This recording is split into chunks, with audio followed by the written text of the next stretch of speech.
Hey everybody, Eagle Run 23 here. We have got our bench top all cleaned off with so much room for activities.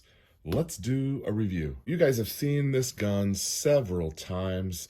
This is the 6.5 Grendel that we built with your viewer suggestions, and I want to talk about the Optic today.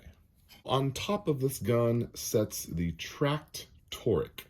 Now this is an optic that I didn't really know much about. I actually saw a guy at a PRS match and I noticed it and I'm like, that's interesting. I Google it and I find out, well, that's kind of an affordable scope. I wonder, what it's about. Well, I ended up seeing him a little bit later and I asked him about it because it's very clearly a different scope. They're all finished in this kind of metallic, almost like a gunmetal gray or something. It's kind of interesting color. It's not your basic black optic, and so it stood out to me.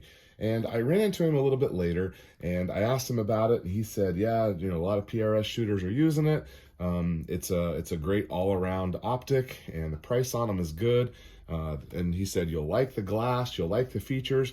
And so I said, man, that sounds amazing. So I reached out to these guys, and they actually sent me a bit of a demo model for me to use and try. I loved it, ended up purchasing it. This is mine. They did not send it to me for free, but they did kind of hook me up a little bit with it. We're actually going to hopefully have them on a live stream soon where we can kind of ask them some more questions about it. But as far as a short review, yes, I love it. You should buy one. Now, if you want to know a little bit more, stick around here. Let's go over some of the features. The one that I have here is a 4 to 20. And I kind of chose that range because I felt like that would be good for the uses of what I was going to put it on. I had plans to put it on this Grendel build, and this is where it's going to stay. I like the look of it and all of those things, but it is an mrad scope with a Christmas tree reticle. It's got the zoom you want, it's got the turret you want, and it's got the glass that you want. So I'm going to kind of go through my list of the top 4 things that I look for in an optic.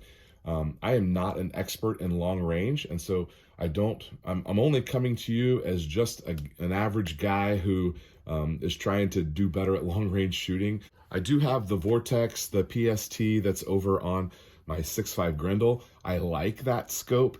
They're real similar in price range, which we're going to talk about price here in a second. If I were to have them right next to each other and pick one, I would take this one pretty much every time. And I feel like more people need to get their hands on a Tract because these guys are making an awesome scope at an awesome price. So top 4 things for me when I'm looking at an optic. The number one thing I'm looking for is I want to get the best glass that I can for the money. Now, obviously you can spend $3 grand, $4 grand, $5 grand on a scope and you can have the best glass made. I don't need that. I'm not that type of shooter. I'm also not really that type of person as well. I like to try to get value where I can and get the most out of my money. Glass is kind of like jewelry, diamonds, whatever. There's different clarities and those equal the prices. They have definitely invested a large, because things sell for a price, so there's only so much movement you have in order to get a thing at a certain price. If you're a business owner, you understand how that works. There's certain things here that potentially could be compromised in order to get something better somewhere else. They've made great choices in that realm. For the price point of this optic, the glass, they've spent some money on the glass because the glass is great. I'm looking for clarity. I'm looking for, the edges. And again, I can only compare it to my Vortex, and I would choose this one over the Vortex. On their website, they do call it Japanese glass. I know there's German glass and Japanese glass and all those different types of things. I don't necessarily know exactly what that means, but I kind of understand it to mean that it's just a higher quality glass than like you're going to get in a $90 Bushnell or a $300 or $400. I want clear glass. I want the best I can afford, and that's one of the top things on my list.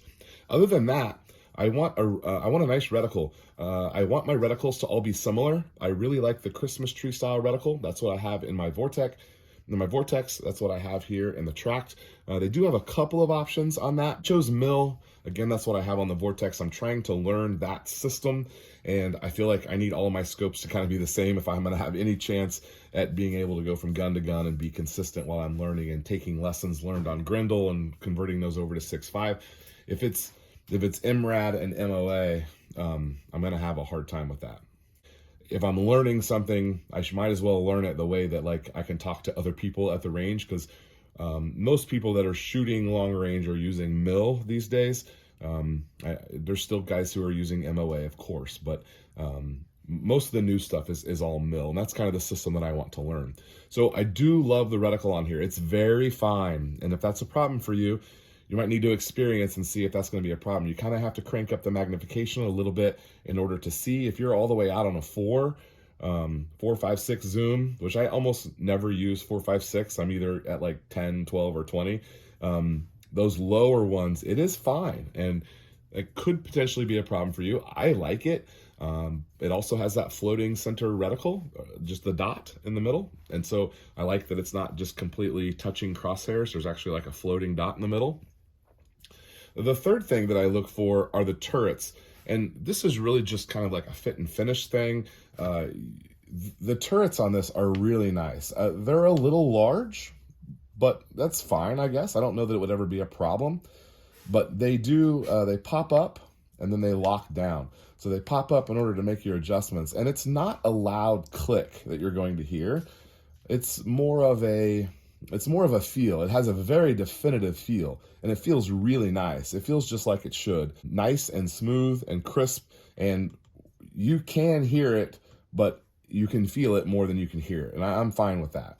All of the things that move, they move like they should. Sometimes moving my magnification on my Vortex, it feels like it's firmer than it should be. I don't know why. I don't know why they have to be so firm.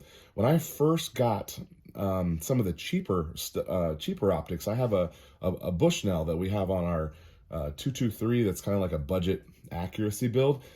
That one, you gotta crank on it, and I don't know what the manufacturers are going for there to make that such a hard adjustment. This is effortless, but yet it stays where you put it. They've really got it nailed down on how that should feel.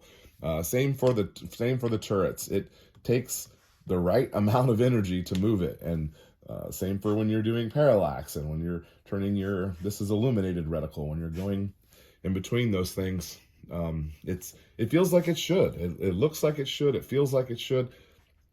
I love all those things about it. Okay, and then the last thing that matters to me as a new shooter, I want to be comfortable behind the optic.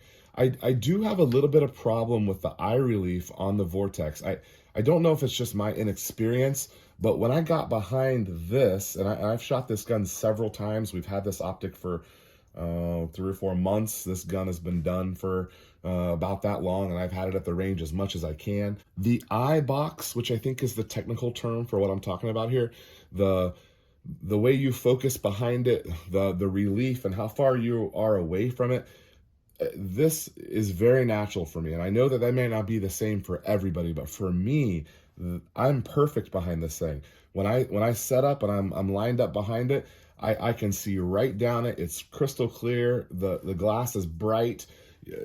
I think the technical numbers are about 3.5 inches of eye relief. It's under 4, but that feels perfect for me, and I'm lined up behind it. I learned that on my Vortex, I was actually inducing some of my own parallax based on me not being behind the optic right. Part of that was my stance and my setup was a little bit wrong, but I also feel like part of that is just the way that the eye box works for that Vortex.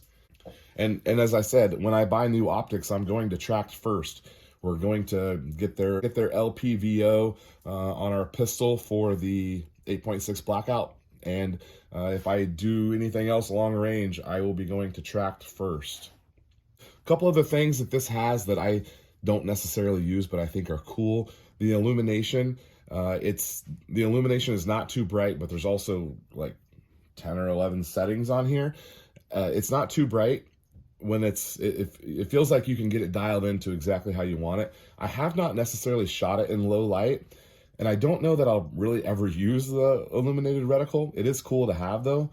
And it's nice and bright and crisp, and those lines are so fine, it makes the illumination really nice and crisp and fine as well, which I kind of like. And the other thing I like about it is in between every power level is an off. So you've got like 11 power, off, 10 power, off. So you don't have to go all the way back around to get it to turn off.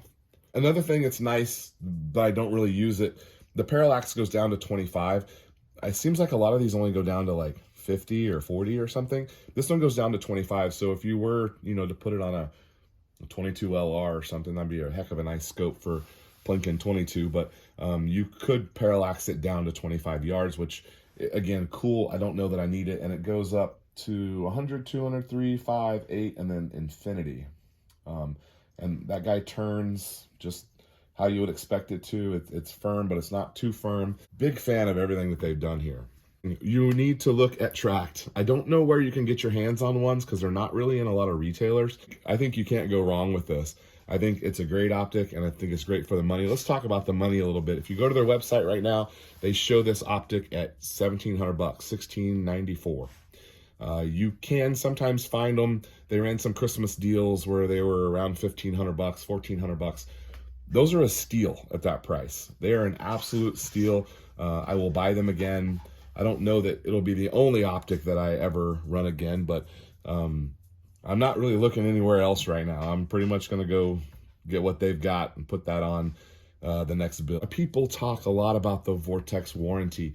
These guys have the same warranty. A lot of the scope manufacturers, Leupold, so on and so forth, they're 100% going to stand behind their product. And if you've got something wrong with it, Tract is going to stand behind it just the same as Vortex will or anyone else. The Vortex warranty is great. They're a big manufacturer. I think it's cool that they're doing a good warranty. But listen, Tract has they have the same warranty. They're not going to leave you. They're not going to leave you hanging. If you got something wrong, their warranty will cover it. Okay, that's what I got for you guys. Thank you guys for watching. Go check out Tract, Eagle Run 23. We'll see you next time.